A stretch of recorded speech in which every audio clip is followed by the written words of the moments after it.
did want to also acknowledge Rachel Jacobson, who co-created this series with me, and then also, in addition to Colleen on our CMMR working group, Patrick Marchman and Christian Klamath. And in particular, Christian, it was his idea to have a manifesto. And I just think it was really visionary of him, because of us being at this pivotal or proverbial fork in the road, that we need that manifesto. And I just wanted to thank Christian for his vision and leadership in creating that. So without further ado, thrilled to have 3 amazing speakers with us today.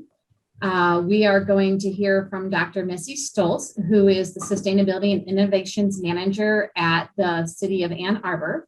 So she does all things sustainability there, but up to and including the path to carbon neutrality. Prior to City of Ann Arbor, Missy also worked with a number of cities and tribes and tribal communities around the nation to advance their climate sustainability goals, including being the climate director at ICLEI local governments.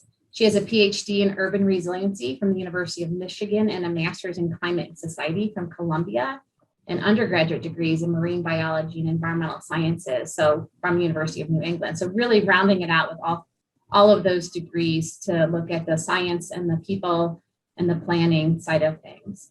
After we hear from Missy, we'll also hear from Rachel Peric, who is the Executive Director of Welcoming America.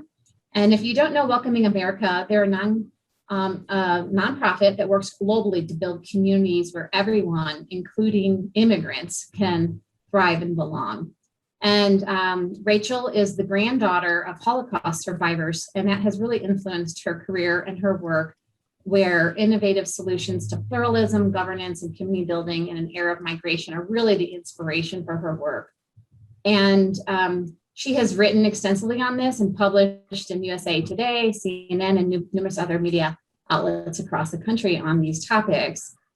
She also serves on the board of Art and Remembrance, which is a nonprofit devoted to using art and personal narrative to recognize original courage and resilience. So maybe we'll hear more about how art can help shape positive change in this topic.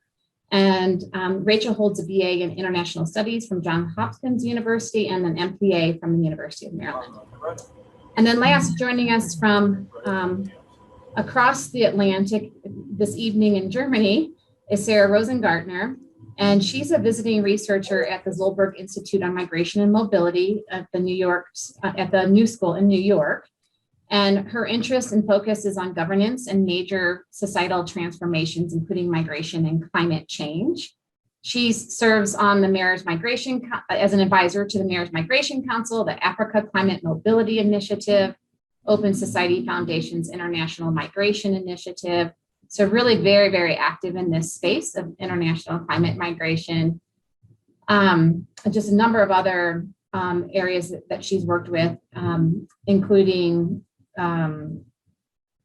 work with the United Nations, spent a decade at the UN.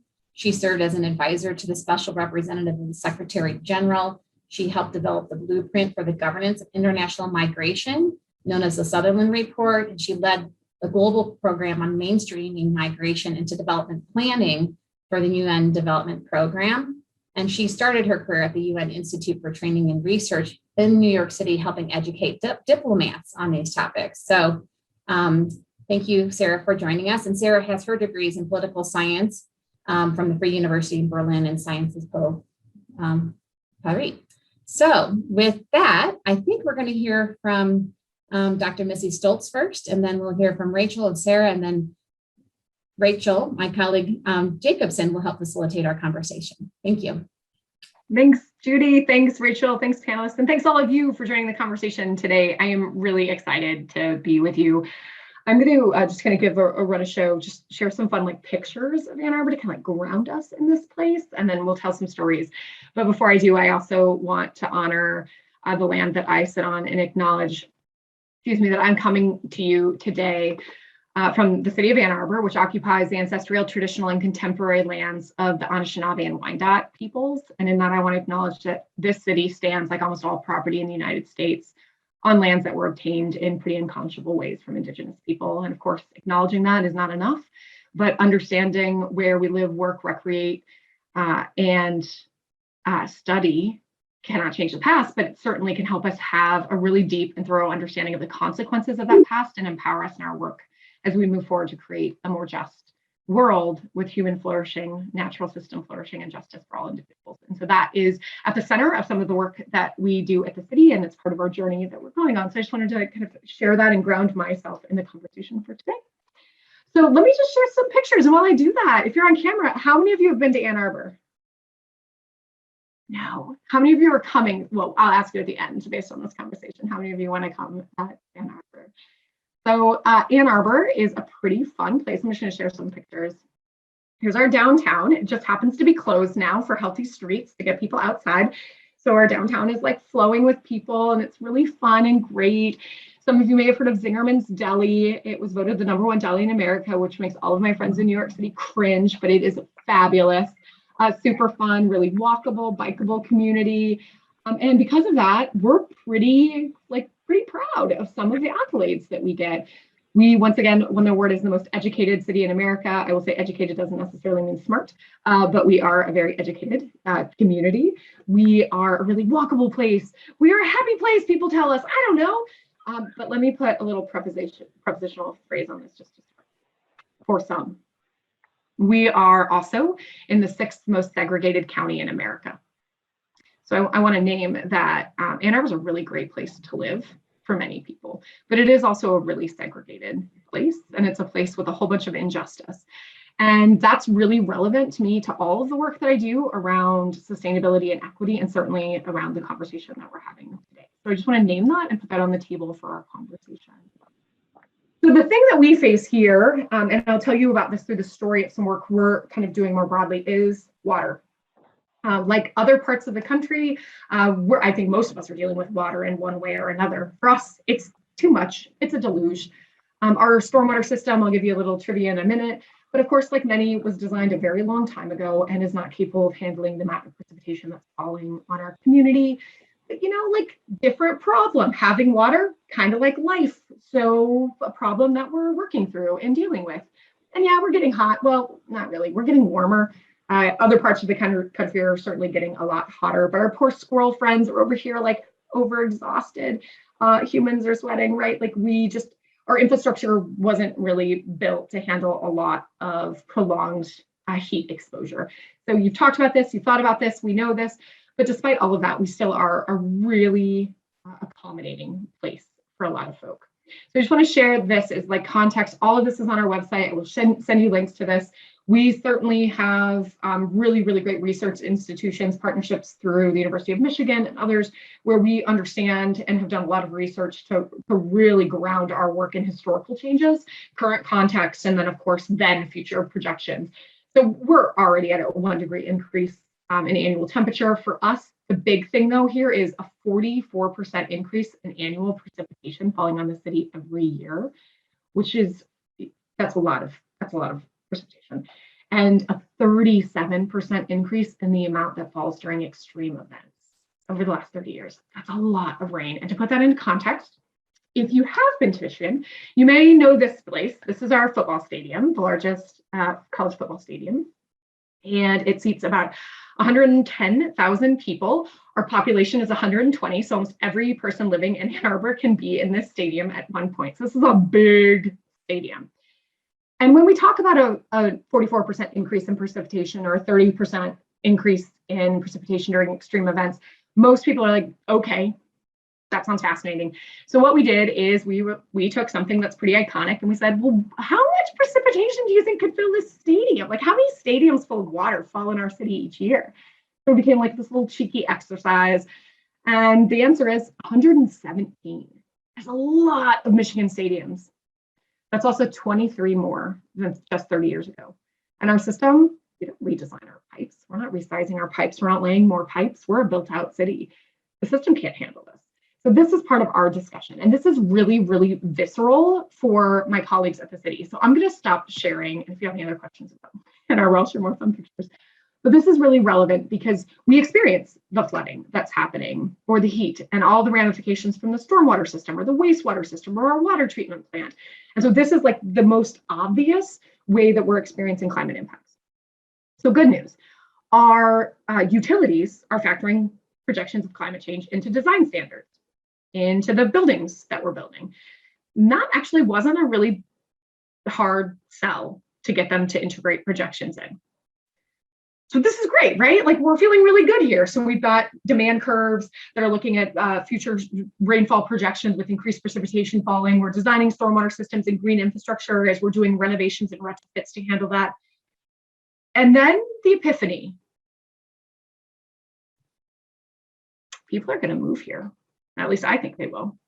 We are a pretty great community. It's a good quality of life, again, for some. We have the largest living alumni base of any university. So people know, they leave, and a lot of people come back.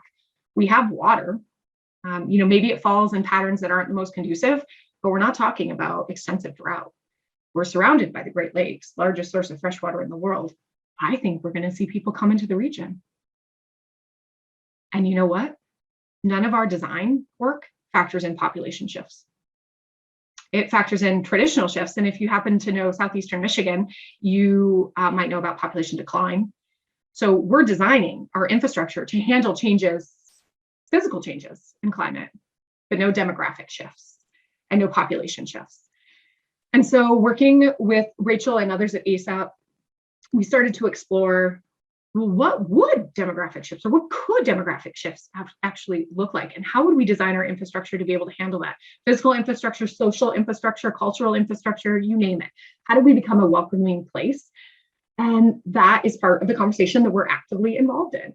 We're doing modeling to look at what might be possible, but we're also having conversations, both with, certainly, I frequently am working with the heads of the water and wastewater and stormwater plants, working on the design standards. And that's actually kind of the easy part of this for us. The more challenging part is thinking about the reality of more people in our place. And I want to sit in the positive, but before I get there, I'm going to name something that I think is perhaps real in many places that I didn't expect, which is our community has a really beautiful, aggressive, what I would call audacious but essential goal of being carbon neutral in a just and equitable way, community-wide by 2030. So we have less than 9 years to figure out how we're going to achieve that, and we are sprinting at that objective. And in the course of community planning, we talked about this. And we talked about the fact that we're a desirable community. And I would argue it was roughly 50.5% to 49.5%. The most divided issue was whether or not we should grow. And people really doubled down on land use patterns that protected their way of life or what they saw, or they went the other way and said, yes, we should, because we are walkable, because we are bikeable, because we have better building standards, because we're taking these things on. We should be a welcoming, inclusive community, and we should encourage more people to come. And so it remains the most divisive topic whenever we talk about our climate work or our equity work is in terms of how we grow and develop as a community. And so that is a conversation that I would say, for us at least, has been happening for a really long time, but people didn't want to daylight. They didn't want to talk about it. It was sort of something you talked about at the dining room table, or maybe your neighbor and you like whispered about it. And we're just daylighting it, and we're naming it. And we're talking about the historical and institutional racism that's tied up with land use, and the fact that single family zoning is inherently racist. And if we think about who could accumulate wealth in the property that I sit in right now, there's a reason that I'm able to sit in this property. I have generational wealth that has been accumulated because of the color of my skin. And we need to talk about that. And that's deeply tied with climate-based migration as we think about how populations are going to move and who we're going to accept and who we're not going to accept in our place.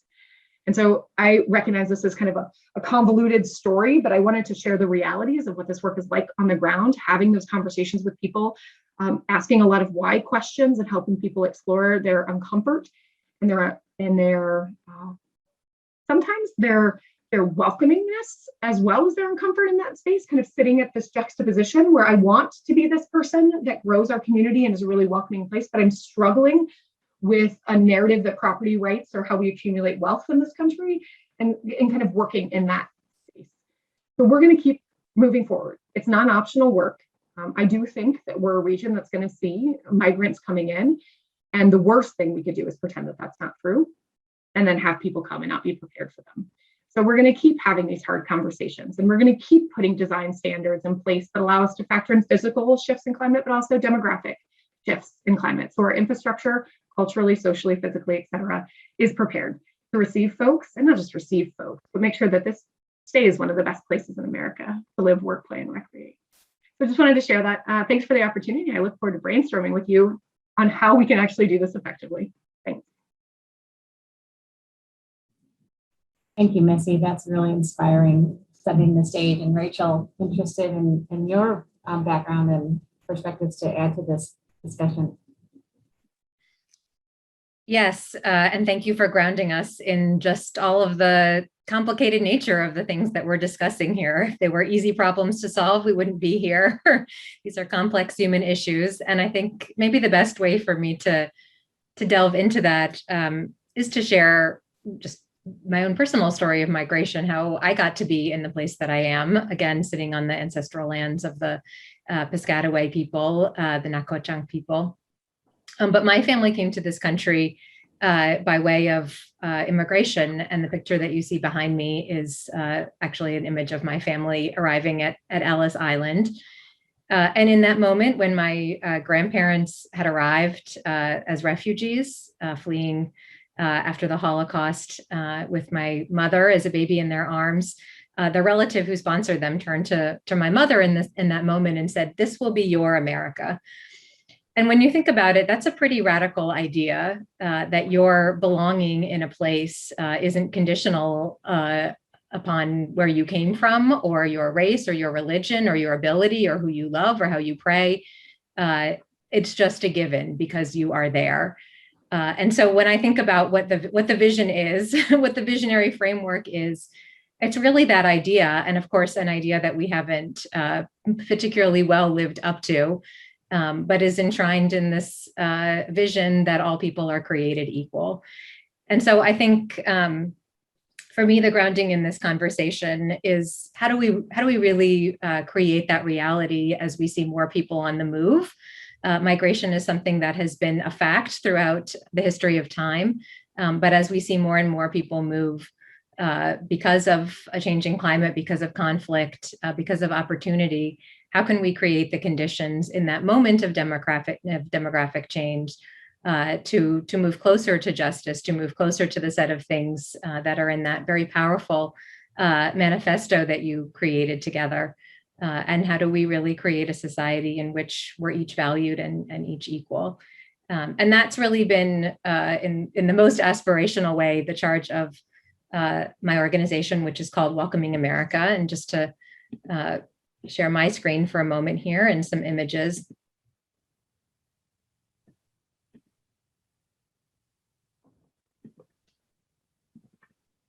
And I'll take us back here. So like you, we are a network, and I just want to thank you for this chance to get to know you all better and to see into the powerful work that you're doing around adaptation. And like you, we believe that there is this crucial imperative for communities to adapt. And in our case, the lens is really on demographic change. What happens as we go through periods of demographic change, migration, immigration, and how can communities really cultivate the practical skills and norms to make that be successful?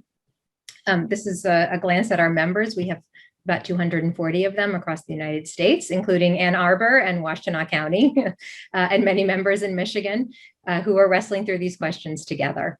And our history really goes back to an inflection point in Tennessee, where some organizers who were working on immigrant rights were really faced with this challenge of fast-paced demographic change leading to a rise in hate crimes and xenophobia to Nashville, Tennessee, being called the epicenter of nativism. The image you see on the right is a mosque that was burned to the ground. And we know that that is a reaction that people have to demographic change that is fueled by conflict entrepreneurs. And that is the direction that we don't want to go in. But I believe, and I have seen through the work that evolved there in Tennessee and since in all corners of the country, and since I've been doing this work over the last decade, I have seen it in all corners of the globe, that there really is a different way for that inflection point of demographic change to really prompt communities to step back and say, who do we want to be? Can we be welcoming? Can we be a welcoming place not only for the new people who are arriving here, but also for people who've lived here all their lives? And then to do this intentional work of having a deliberate effort to share a narrative of abundance, to bring neighbors together, to find their common values, to work together, to build trust, social cohesion, and then to systematically reduce the barriers that people face to being full participants in the community, civically, socially, and economically. And we don't have a lot of time to get into the methodology of that here, but I want you all to know that there is this living document that we call the Welcoming Standard that we worked with the field to develop and are now iterating again, that identifies these different domains where work can be done to reduce barriers and really foster a welcoming culture for everyone. And then we more recently have started certifying communities against the standard, where we go in and do an audit of programs and services and policies and help people improve against their baseline. And just to kind of give you an example of one of the communities in our network, I like to talk about Dallas, Texas, because they have also very deliberately connected these welcoming efforts with their efforts around racial equity specifically, and also around being a resilient community. And they really created their own visionary framework for what it meant to be welcoming. And that's a process that we've seen about 50 communities go through in the last several years to really bring stakeholders together so that that vision of a welcoming community is really owned by the community and invested in by the community.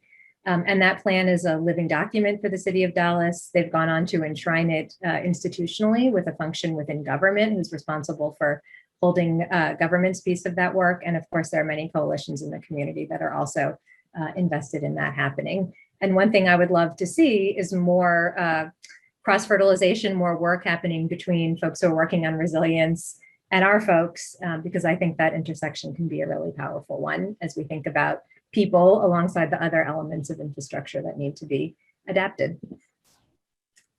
We think of welcoming as a whole of community approach to demographic change and migration, again, that engages both newcomers and longtime residents of a community, and really all sectors to systematically reduce barriers and foster a culture.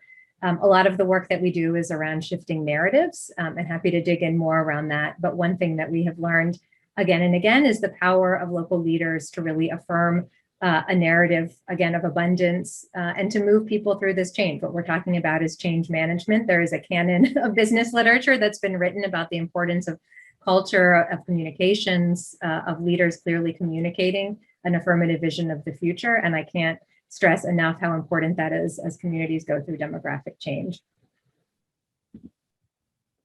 And then maybe I'll just leave it at this and say that as we get into this conversation, I want you to know that we're here as a resource to you. I think the narratives that we espouse are only as good as the practices that we embody. And in a lot of places, the practice of making more equitable decisions really comes down to very granular things that are happening every day, and particularly happening right now in the context of COVID and emergency management. This is an example of a tool that we put out last year with an organization called IDEM, the Institute for Diversity, Inclusion, and Emergency Management, looking specifically at immigrant and refugee populations, although I think a lot of the lessons in here really crosswalk, and thinking about, as an emergency management agency, or really as any agency, how can I be more deliberate in the set of decisions I'm making, who's involved in them, and how those decisions get lived out in an emergency. And obviously that trust in relationships that is the foundation for better decisions becomes, your resilience, your strength in the next emergency. So maybe I'll leave it there, and I'm just really looking forward to this conversation and learning more about the work that all of you are doing too. Fascinating, wonderful. Thank you for that. Can't wait to get to the Q&A, but I think we'll find Sarah to also have quite a lot to add to this conversation. So let's meet Sarah and then get to some discussion. Thanks, Sarah. And thank you, Rachel. Thank you. Yep, I'm unmuted. Yes. Thank you very much, Judy, and thanks for inviting me to this conversation. It's a real pleasure to be with you. I feel like coming from a bit of a different angle, and so I'm very pleased and very excited to kind of bring these different strands together. My, I think, entry point to the issue of climate migration was really first through work on international cooperation. I came to the United Nations in the mid-2000s when migration kind of just emerged on the agenda of the UN after a long struggle between states of the North and the South, of whether it should be there and whether the UN should have a role in it. And I was very much part of a kind of decades-long effort, I would say, of crafting a more positive narrative around migration. And I feel like we're in a way trying to do something similar, highlighting kind of not just migration as a failure of adaptation, or back then it was like a failure of development, but looking at it as also an opportunity, as something that creates connections, can strengthen resilience, can strengthen solidarity. And so I think there are some parallels to what's happening back then and what we're trying to do now. And I'd be curious from the adaptation community how you see openness to migration as an adaptation within your profession or in your field. I was actually quite struck coming from a migration background more to see the level of, I think, openness and almost excitement that there is around this in the US. I have the impression that it's not the case internationally, but I'd be very curious to hear your takes on this. So how much movement or mobility is kind of welcomed as part of adaptation strategies.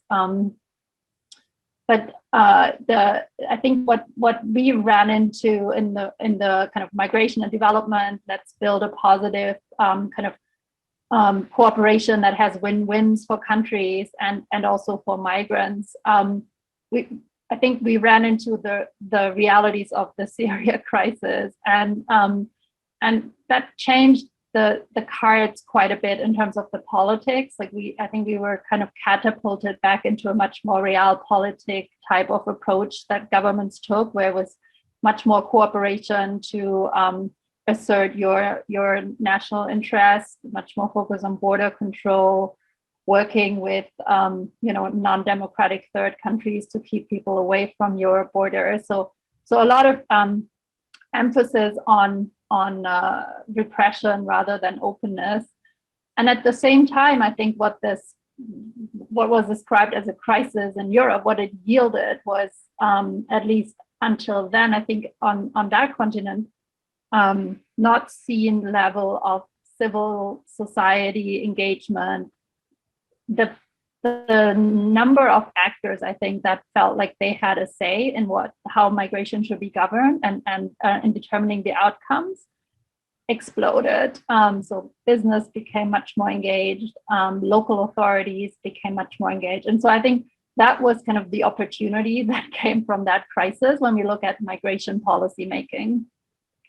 And so my personal journey was kind of from this work with national governments to work with cities and trying to see how we harness that energy or that impetus that came from the subnational level and from other actors that are not states. And how do we engage them or piggyback on existing relationships that they have built in the international sphere? How do we build alternative centers of power, if you will, that have some leverage with national governments, that can work with national governments to actually fulfill some of the commitments that have been made. And so the work that I've been doing for the last couple of years has been mainly focused on supporting networking among cities, networking in global city contexts, but also increasingly looking at where there are geographies where we see mobility happening and where we could try to build new forms of cooperation where intergovernmental cooperation has been stuck. So in the Africa-Europe context, can we building on mayors' relationships and city relationships, build new forms of cooperation that do not reproduce kind of a very established, imbalanced way of working together between national governments. I think similar efforts are kind of seeded in the Central America to the US corridor. And I think what struck me at the time when we're at the height of the Syria crisis, and on the one hand, governments, had an urgency to now work together on migration and do something. And at the same time, it felt like we're doing this in a political environment where there is, at least from the Western societies in which I was sitting or consuming media and being a part of conversations, a sense that, this is happening in a context where people are fearful, feel like their societies are in some form losing power, in some form, things are going down, not up. And so it felt like even though governments were negotiating at the UN to give themselves a whole range of tools to address migration and refugees in a new way, and there is a broad toolbox to deal with climate migration. And I think you discussed this in the previous conversation a little bit more, but there are definitely migration and refugee policy tools. But the politics are very hard in an environment where you don't have a positive vision for your society, and where fundamentally you feel like letting people in is a zero-sum game in some form. Like they are eating a larger slice of a limited pie. And as Rachel was saying, so how do you get back into a mindset or a sense of expanding pie in some ways? And my excitement in that regard has been the Green New Deal conversation, and again, like the efforts also of cities of giving legs to that conversation. So how do we actually put something like that into practice? But my concern with that conversation has been that it has been, I think, often conducted with quite nationalistic overtones, a little bit around, workers for American jobs for American workers, or jobs for European workers, or how do we use this transformation to get our industries in a more strategic position in the global economy, and so on. And so, while this is not obviously illegitimate or not a bad way to approach it, I think it does risk kind of not taking account of how the vulnerabilities are really distributed. And I think that came out strongly in your manifesto as well.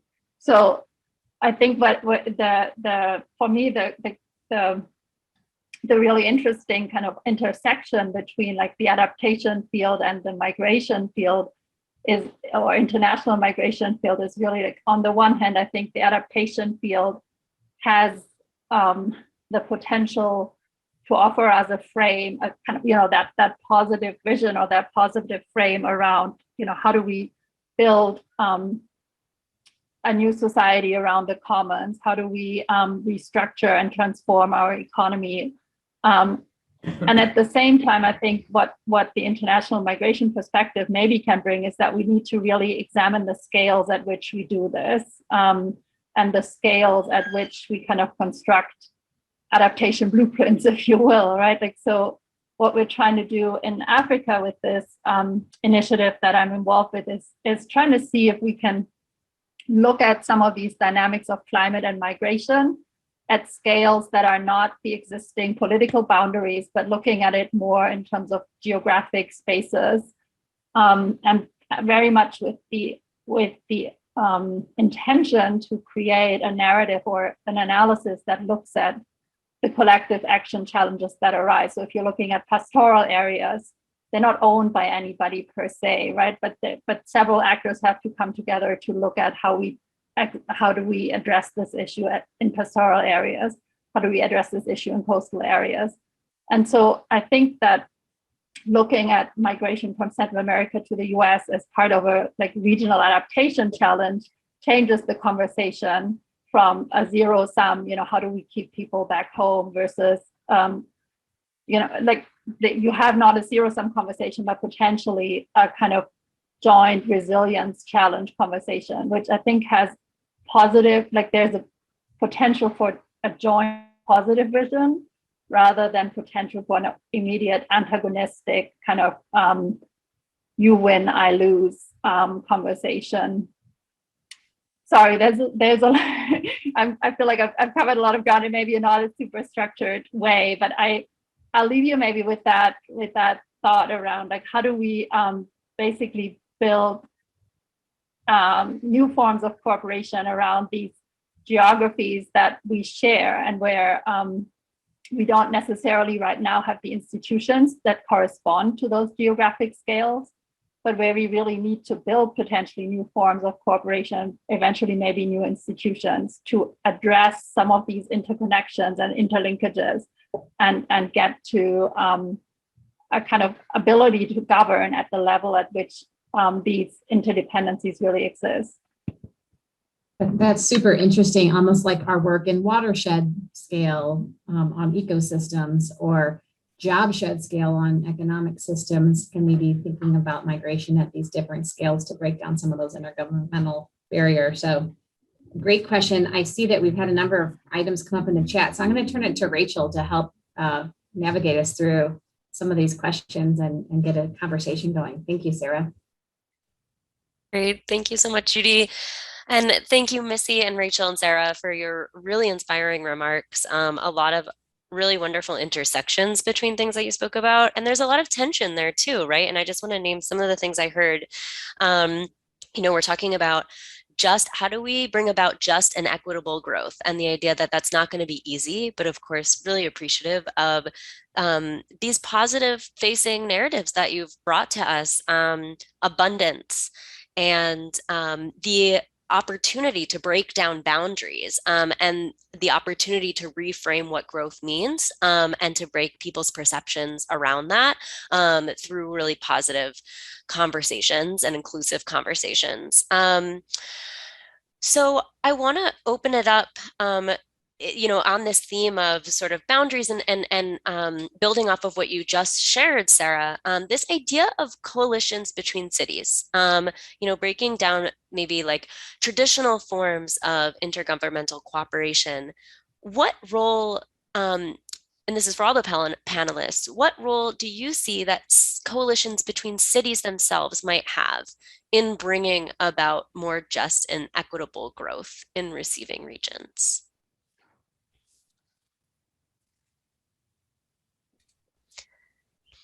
And anyone can jump in first who feels ready.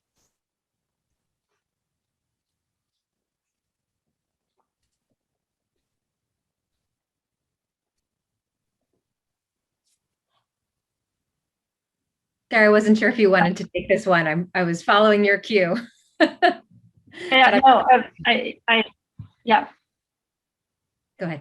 I think your work is like very directly related. So why don't you go ahead?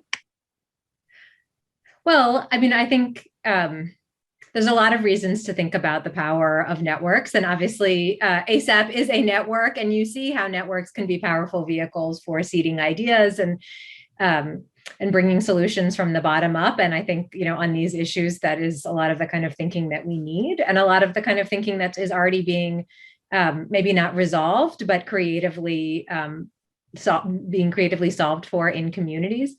And so that is, I think, one power that networks hold, that kind of real-time sourcing of solutions and holding up those solutions as a hopeful promise. Obviously, the politics of this, as Sarah talked about, are really complex. And I think, a lot of reasons to organize in new ways to be able to unlock some of the stalemates that we've seen around issues like climate and migration, which in a lot of ways really fuel each other. And the voices of local leaders are not always part of those conversations, and they need to be. Welcoming America was just involved in a couple of pieces. One that was led by the Mayor's Migration Council, that I think that ASAP was involved in too, in getting mayors to sign on with a kind of shared vision about what the Biden administration needs to be thinking about as it responds around climate change. Just yesterday, an organization called IRAP, along with, again, Mayor's Migration Council, Welcoming America, Amnesty International, and some others, put out a position paper with some sort of more tactical things that the Biden administration can be doing. And I think that those are, just a few of the examples of where coalitions can be really important actors in framing a federal response, and in reminding, I think in this case, the federal government that there's just this wealth of resources, information, champions that can be tapped into at a local level. And so, I think as agencies that maybe don't typically think about migration, like the EPA, for example, thinks about the kinds of technical assistance that might be needed in communities, these collective networks are also groups that can be tapped into to be able to share information more quickly and to be able to source and really grow the set of practices that we need. Rachel, the only thing that I'm sort of holding is more practical, like for my role in this work, like deeply, is the importance of the relationship that networks help foster. That while I'm a member of many relationships, I am a member of many relationships, that's true, of many networks, I go to them for different things than the people in them. So that trust plays a really important role as we're navigating all of this context. If I need to have a really raw conversation about what it was like to stand in front of political leaders who were fighting over this, I'm going to go to a different place. And that despite all the best research that we produce, I'm not going to use it. I'm going to use the lived experience of a colleague in that space. And I sometimes think this is me like being both academic and practitioner in that tension. We want to study the death out of things, but sometimes we just have to do the thing and then study it while we do it, like live it and get in it. And I have no idea where I'm going with that. So I'm just No, I think that makes more sense than you realize. So thanks, Missy. Go ahead, Sarah. No, I was going to say, I think you see that a little bit in Canada, for example, where regions coming together to say like, okay, we're really, want people, like we want to welcome people. And I think just having that as a constituency within the national discourse can be powerful, right? Like to basically, I guess, identify yourself as a shared constituency, right? And I guess that it seems to me that may be easier for receiving communities than maybe for communities that may have to move, right? To publicly say like, hey, it's us. But basically to say like we're, within the national discourse, we are creating a constituency that actually says like, there's something positive here that we perceive, and to come forward and basically offer themselves up as maybe not solution providers, right? Like not like we've got it all figured out, but basically say like we're players, right? Like we have a stake in this, and we want to bring together other actors who can help us make this work, right? And so I think that's powerful, right? Like to not be just Ann Arbor trying to figure this out, but to say like, hey, I'm Ann Arbor and 10 other cities, and we are ready to play with you, FEMA, or whoever is like the most, important counterpart there. But to say like, if you're thinking about this, we need to be at the table, and we want to be part of shaping the solutions, and we want the utility companies and whoever else needs to be there to be part of that table too. So we had something coming up in the chat from a couple of folks early on when our panelists were speaking about, it's almost like, how do we know what a receiving, what community will be a receiving community? And this relates to a question that we actually asked our panelists at the very first session in this series, which is, how do you address the tension of discussing where people will move, or even encouraging people to move somewhere, when the science of predicting climate-induced migration is still very much under development? And we have several comments that came in that, kind of throwing out a couple of things about characteristics of cities that might be, might indicate that this may be a place that people will move. We know that we have some folks in the ASAP network right now who are working both on the kind of scientific methodology side, as well as more, as well as like qualitative typologies to try and figure out what might be characteristics of receiving communities. Rachel, you spoke about, the welcoming community standard, and Missy, I've heard you speak about as well, this sort of like, if you build it, then they will come model, which is like, rather than trying to predict ahead of time, sort of creating the conditions for people to want to move there. It's all really still very messy and unknown. And so I'm really interested in hearing from all three of you about how you think about that tension, and how you move forward in your work, kind of despite a lot of that uncertainty. And maybe, well, whoever feels ready can jump in. Yep. You're a kind bunch. Thanks, Rachel. I really appreciate those questions too. Thoughts aren't as formulated as if I'd waited, but I just can't wait. I want to jump in. Go for it. I think it's like this quest for the characteristics of receiving zones feels a little faulty to me because those characteristics will change. Right? That I could imagine political characteristic, like a policy-making body that is receptive will shift. I can guarantee it. I've already sort of lived that. That the physical infrastructure may be one manifestation, but is the cultural infrastructure in place to really support that? And so in some ways I go more back to, or I fall back to kind of raw characteristics, which are things like, where do people already move? Where do they already have social connections? Where's their cultural identity tied to? Where are they hearing about? And who goes first? I mean, this is complete speculation, but I imagine high capacity people are moving first in the system.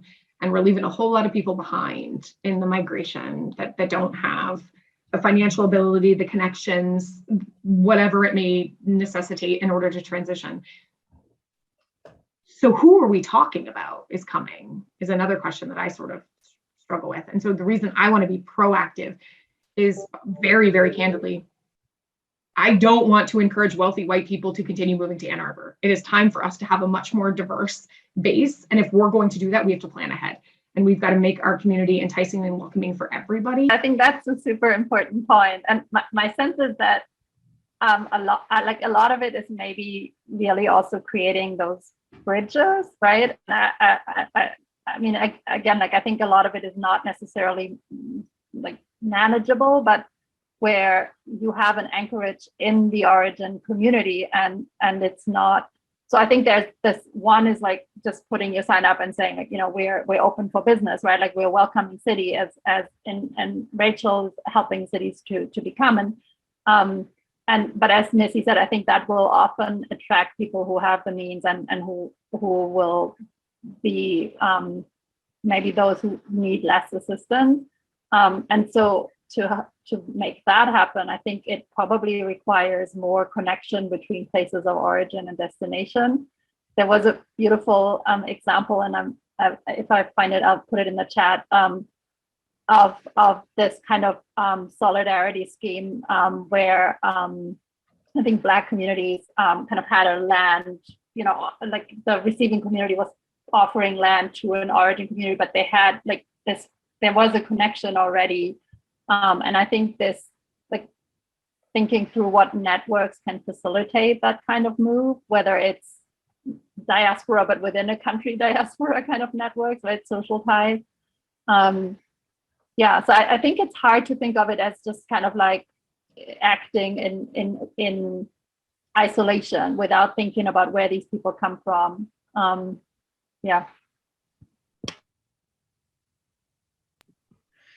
And this may be grossly oversimplifying things, but I like to think about this in terms of what are the set of norms that we want every community to be able to embody, regardless of whether they are sending or receiving people or poised to do more or less. I think it's the case that we want every community to embody the norms of being equitable, of being just, of being welcoming. All of these things are both factors in whether people are incorporated once they arrive, whether they are forced to leave.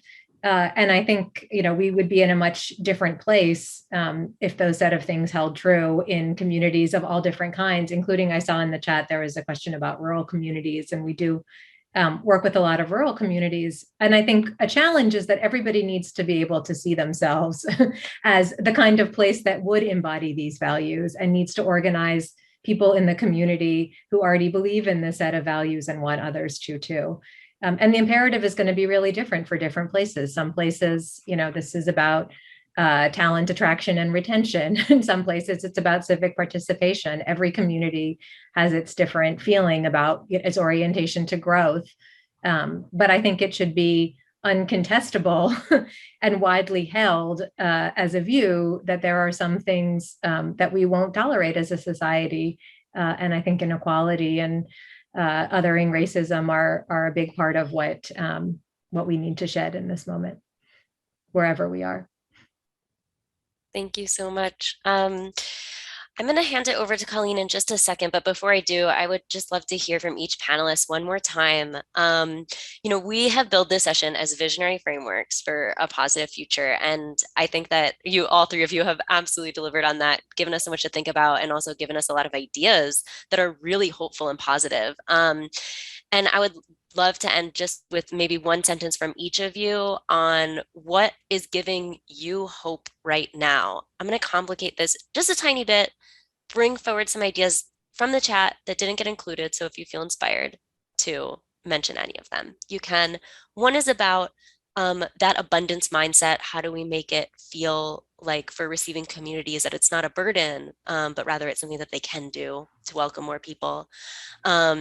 This question about rural communities and smaller communities, and then whether we should be designing for those who are least able to move to safety. So I just want to give those things voice, and if it's something that you want to include, but really we would just love to hear what's giving you hope right now.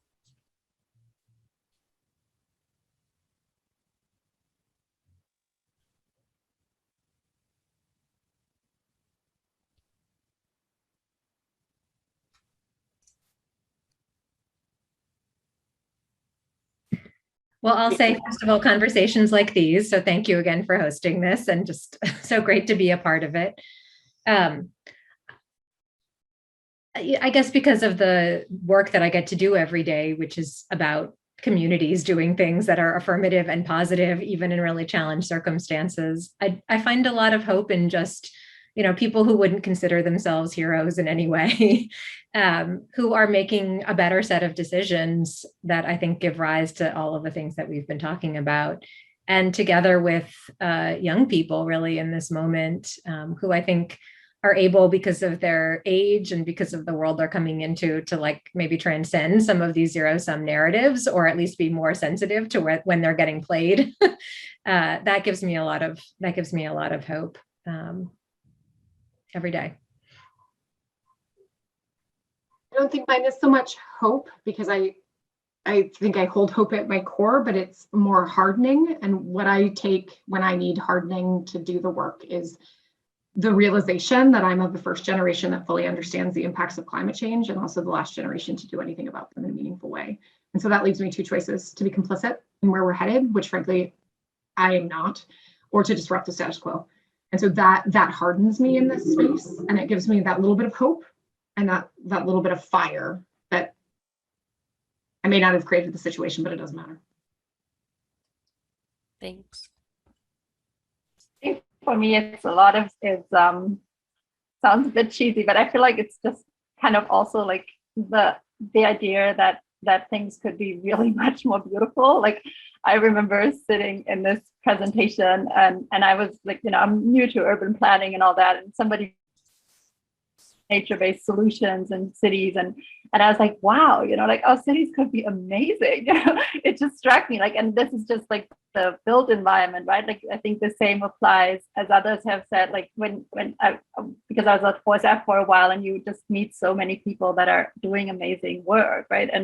And so then I think that is really like this idea that, yes, we had this, turbo capitalist phase, but that could be just a phase, right? Like, it doesn't have to be this way.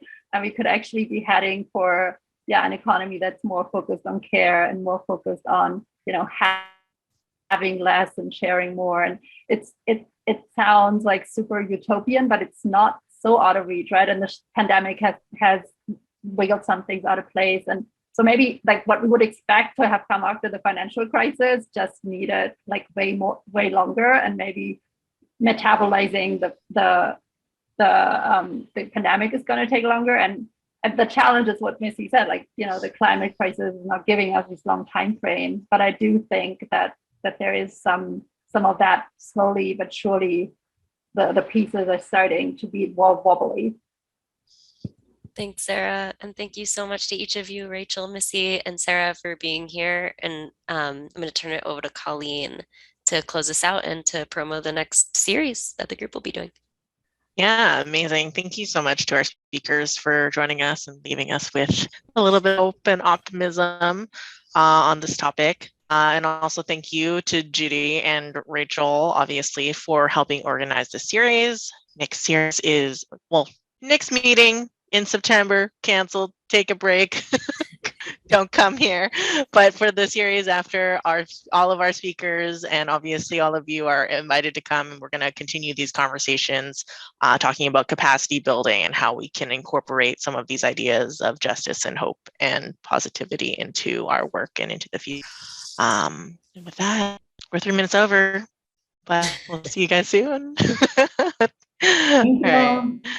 Thank you. Take care. Thanks, everybody. Thank you. Bye-bye.